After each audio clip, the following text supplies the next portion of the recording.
Today on Northern Revolutions, I'm going to talk about some other essential Beatles albums that you should have. So stay tuned.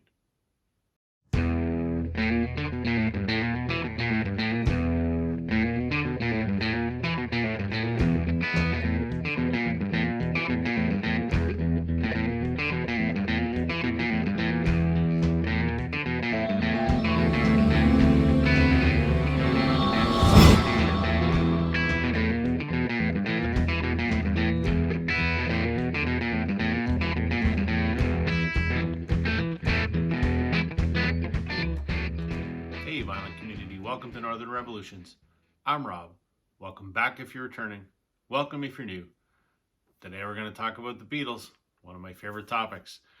And specifically, I'm going to talk about some albums that I think are essential. Before I get started, I want to give a shout out to a channel that I've discovered recently. And I really think that more people in the VC need to hear about this channel, Concert Buddie. I'm going to leave a link in the description below. And if everyone could please check him out. Makes great quality videos. He's very entertaining. He's got videos about record store day and recent record pickups and record shows and does contest entries.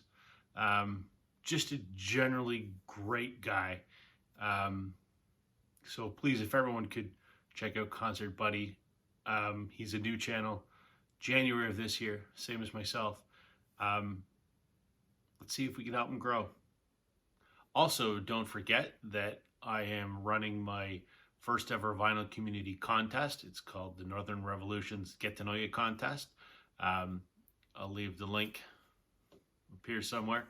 It runs from the 14th of May till the 14th of June. I hope everyone that is interested will put an entry into my contest. So you're just starting to collect the Beatles and you've gone and picked up, the stereo box set, or you've picked up all of the current stereo remasters that are the current versions that are available in record stores. You've got all 13 UK albums from Please Please Me to Let It Be. And let's say maybe you've got the red and the blue, or you've got one. Do you have everything? Not even close. There's a lot of stuff that was available on singles and EPs that were not on those albums. So I'm going to show you how to get that stuff today. The first one that I think is absolutely essential is Past Masters. Past Masters was first available when the catalog was first put out on CD in the late 80s. It was done as a volume 1 and volume 2. And it was an attempt to sort of collate all of the singles, all of the B-sides, and any other sort of miscellaneous songs that were not available on albums. There's a lot of good stuff on here. The original single version of Love Me Do, the German versions of I Want to Hold Your Hand and She Loves You, other singles like Bad Boy, Yes It Is, I'm Down. Later, like the double A side Day Tripper and We Can Work It Out.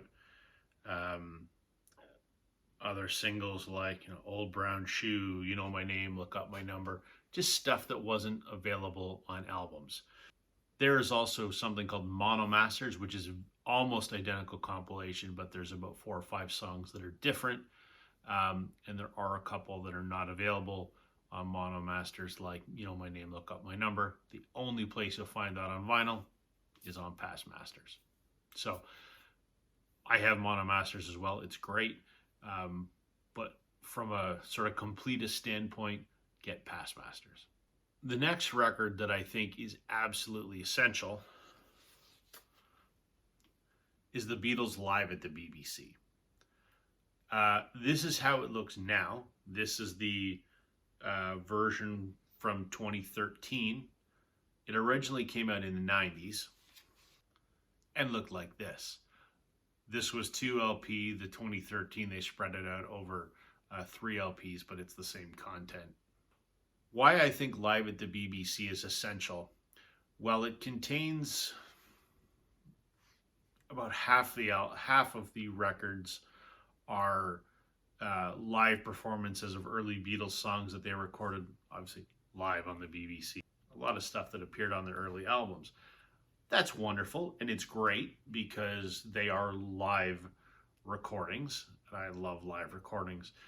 But the reason I really think that this is essential is prior to the Beatles being famous, when they were a bar band in Hamburg and in Liverpool, they played a lot of American R&B and early American rock and roll, which was the staple of their live stage show prior to being famous. A lot of those songs make it onto here. There's a lot of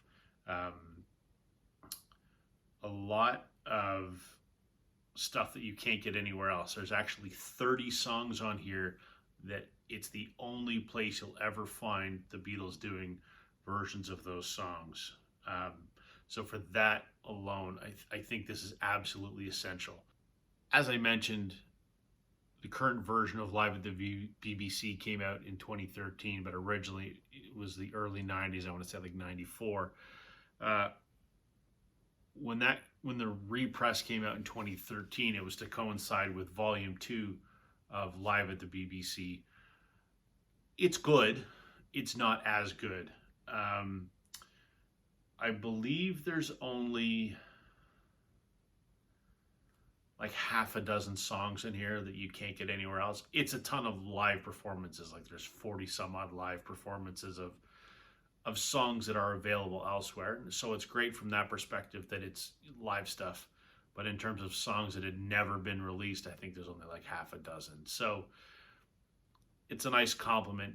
Maybe not essential. Volume 1 is essential. This, you make the call on that. The next record that I think is absolutely essential if you want everything that the Beatles put out is Live at the Hollywood Bowl.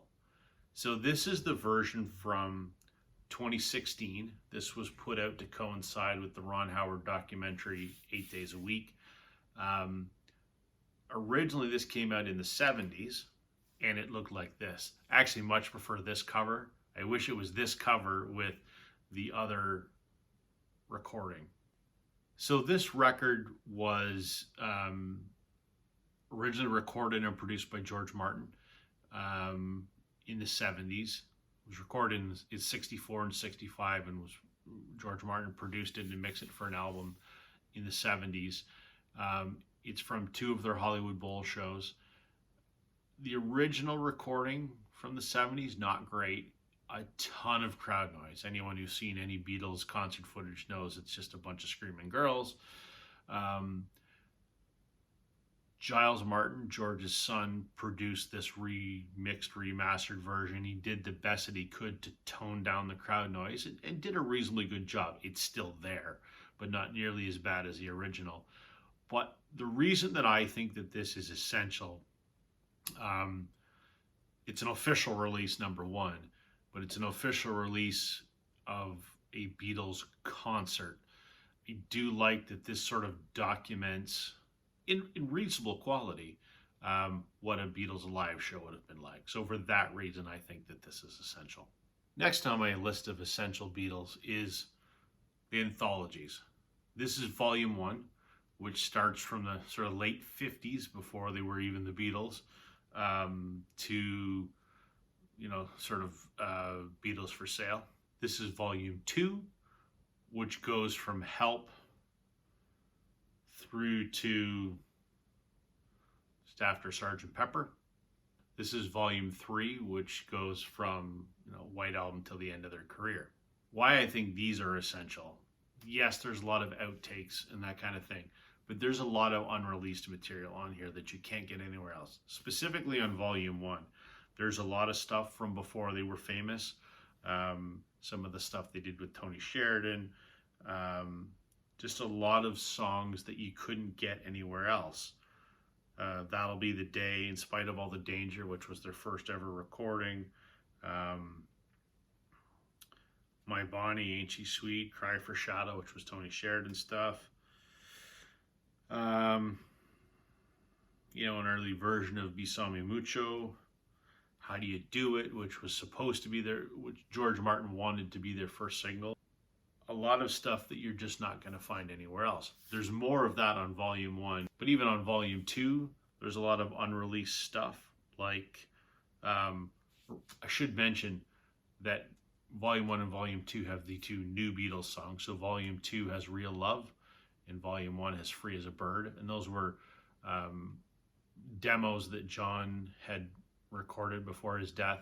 The rest of the Beatles got together and finished it for the anthology project. So the only place you can get those on vinyl, other than, you know, the 45 RPM single, is on these albums. But there's other stuff on here like, you know, the 12-bar original, If You've Got Trouble, That Means a Lot, the strings-only version of Eleanor Rigby, just some stuff you're not going to find anywhere else. And the last thing that I think is essential is something that is not officially commercially released, so you got to find a bootleg, and that's the Decca auditions. So for those of you that don't know, the Beatles auditioned for Decca Records prior to signing with EMI, and they recorded 15 songs for Decca, just songs that they had done, you know, on their stage show. And Decca passed on the Beatles, but Brian Epstein got the tapes, and he was able to use those tapes to secure the audition at EMI. But, you know, they've been leaked out, and you get a full 15 song set, professionally recorded in the studio. The sound quality is great, and it's a lot of there's a few originals, Like Dreamers Do, Hello Little Girl, Love of the Loved, and then a lot of sort of American R&B, you know, Goff and King, Lieber Stoller kind of stuff. So there's countless different versions. I like this one. This is on the Circuit Records. I like this one. But it's the Beatles before they were signed, and it's a studio quality recording. There's a little bit more out there. There is the stuff they did with Tony Sheridan. They recorded as his backing band in Hamburg, Germany, prior to being famous. I think they did about half a dozen songs. A few of them are on the anthology, but not all of them. You can Polydor owns those, so you can find those out there. But there's a lot of non-Beatles stuff on those albums as well. So I have them. Do I consider it essential? No, because the songs in there that are worth hearing, Ain't She Sweet, My Bonnie, Cry for Shadow, they're on the anthologies. The other thing that you will find out there is a Beatles Live at the Star Club in Hamburg, Germany. It was put out on Lingasong. It is a Beatles show from Hamburg from 1962, and while it's an important historical artifact, the sound quality of all of them is pretty terrible. So I have it. I don't consider it essential. But if you want 98% of what the Beatles put out, get their 13 studio albums, get Past Masters, Live at the BBC, Live at the Hollywood Bowl, the anthologies, and if you find the Decca auditions, that's going to get you there. So that's my list of what I think are the essential Beatles albums.